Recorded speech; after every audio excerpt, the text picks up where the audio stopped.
How US military smoked Russian mercenaries. Really? Alright guys, I really cannot wait to check this video out. If you're so excited as much as I am, please subscribe and let's get right into this. When the first vehicle in the convoy suddenly blew up, the Russian mercenaries knew something was wrong. Their objective, to capture an oil field in eastern Syria, was supposed to be a routine mission. The enemy, they knew by then, would have fled long ago at the sight of 500 battle-hardened Russian and Syrian fighters. But instead, the attack had come to an abrupt halt, and explosion after explosion shook the ground.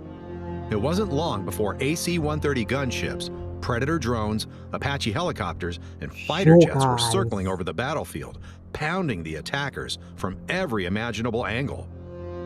What the Russian forces didn't know was that the oil field was not defended by any fighters, but by American Special Operations Forces, supported by the most powerful air force in the world.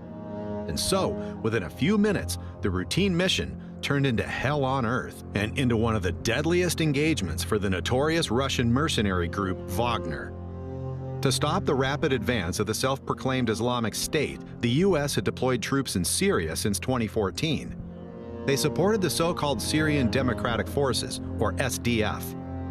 A year later, Russia also intervened in the fight against ISIS, but on the side of Assad's Syrian government forces.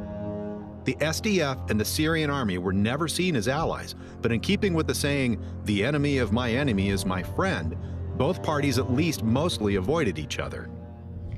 After years of fighting, both armies managed to drive out the terrorists, and by 2018, ISIS held only a fraction of its original bases. To prevent an unintended conflict between Russian and US-supported armies, a deconfliction line was formed along the Euphrates River, which effectively bisects Syria. In addition, both parties were able to contact each other through special telephone channels that were kept clear at any time. But despite all these precautions, on February 7th, just a few miles from the Euphrates River, the first deadly clash between Russians and Americans since the Cold War occurred. Late in the evening of February 7th, 2018, 500 Russian and Syrian fighters attacked an SDF military base. The base was located about 5 miles east of the Euphrates River and controlled one of the country's main oil fields. Thus, like most oil fields, the area was officially on the Syrian Democratic side of the ceasefire line, but this did not stop the Syrian-Russian troops in any way. The attackers were supported by various Russian-made battle tanks, as well as mortars, artillery, and rocket launchers, with which they began shelling the SDF base without warning. In addition, Russian Air Force aircraft were on standby to provide air support, but initially remained on the ground. However, while everything was initially going according to plan for the attacking forces, the phone suddenly rang in the Russian headquarters near the Euphrates. A representative of the US military was on the line and wanted to know whether Russian fighters were currently trying to take the military base at the Conoco oil fields. Here, not only the Syrian Democratic Forces were under heavy artillery fire, but also their allies, American Green Berets, Army Rangers, Marines, and various support units. After the Russians had explicitly denied the question whether the enemy were their troops, it was clear to the caller. Whoever was currently taking fire at his soldiers, he would feel the full force of the American military in just a few moments.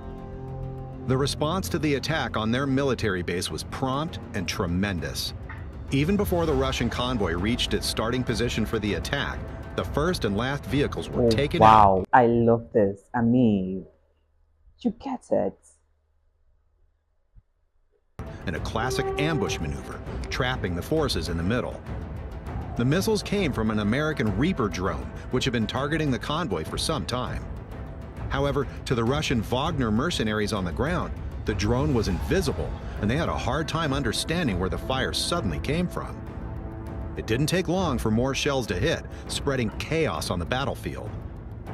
American artillery and HIMARS rocket launchers engaged the convoy, inflicting numerous casualties.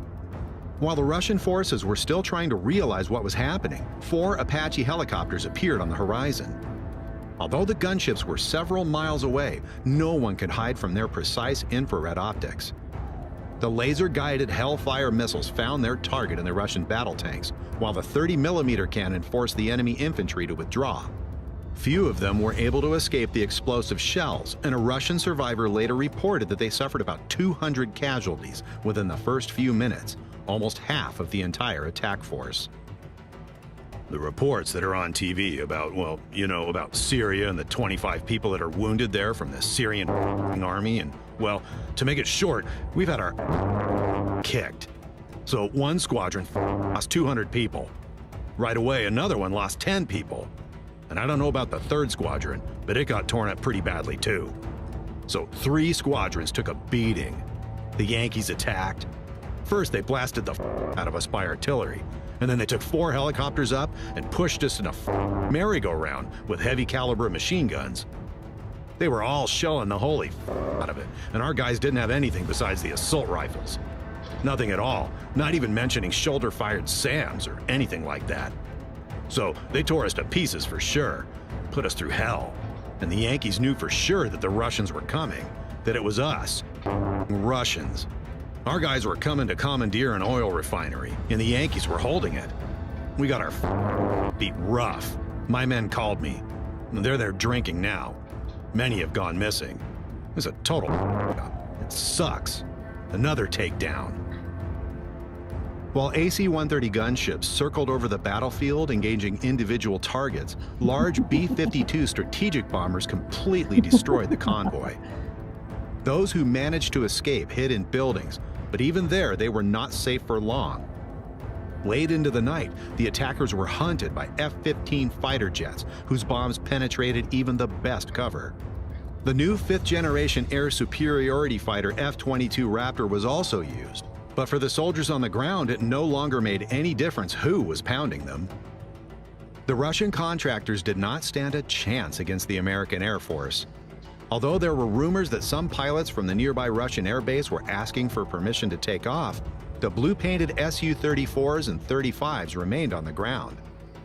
The attackers' casualties were so heavy that in the middle of the battle, one of the Russian commanders called in and asked for a ceasefire, indicating, I mean, guys, this is literally a case of mess with us and get messed up real good, guys. This is indeed, oh wow. that Russian military was in contact with the attacking fighters after all. A published call from a Wagner mercenary sums up events in Syria. Just had a call with a guy, so they basically formed a convoy, but didn't get to their positions by some 300 meters. One unit moved forward. The convoy remained in place about 300 meters from the others. The others raised the American flag, and their artillery started ours really hard.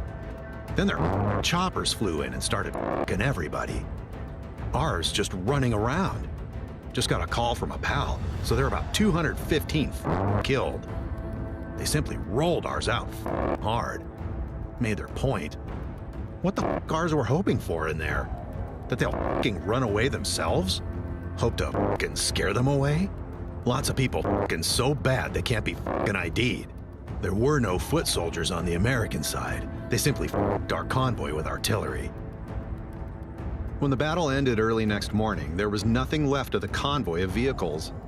All combat vehicles have been destroyed, with the exception of a single battle tank and armored personnel carrier. Of approximately 500 Russian and Syrian attackers, at least 200 were killed or wounded. One of the mercenaries later reported that in some places they found solidified melted sand and gun barrels bent from the heat. There were no casualties on the American side and no reports of damaged aircraft. Only one of the SDF soldiers in the base at the oil field was wounded by Russian fire, but survived. The incident sparked outrage on both Russian and Syrian sides, but since the Americans had repeatedly reassured themselves through the Russian officials, they could not be blamed. According to intercepted phone calls between the leader of Wagner and Russian ministers, the attack was even said to be an order from Moscow. For Wagner Group fighters, the Battle of Conoco Fields went down in history as Red February and was one of their most humiliating engagements. At least some of them received a medal specially made for this event. It shows a Russian soldier surrounded by flames, heroically shooting at an American Apache helicopter, a scene that probably never took place in this way. The Syrian Democratic Forces and their American allies had successfully defended the base at the oil field and continued to fortify it. The demonstration of their superior air power was meant to be a warning to any hostile forces not to mess with the wrong people.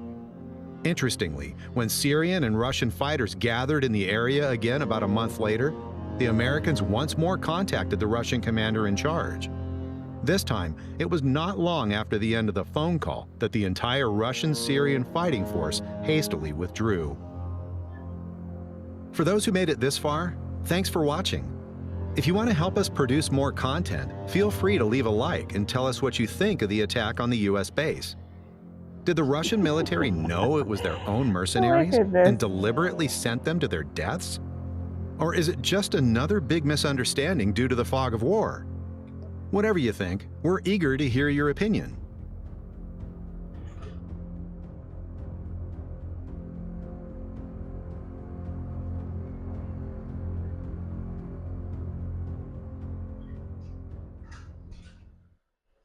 Okay, guys, this is indeed a good watch. All right, guys. America is not a country to mess with. I know this for long, guys. They are not to be messed with because they're going to mess with you badly, guys. This is indeed a good watch. All right. Thank you guys for watching. If you have any suggestions or recommendations, always drop in the comment section. Okay. Thank you guys for watching and see you guys in my next video.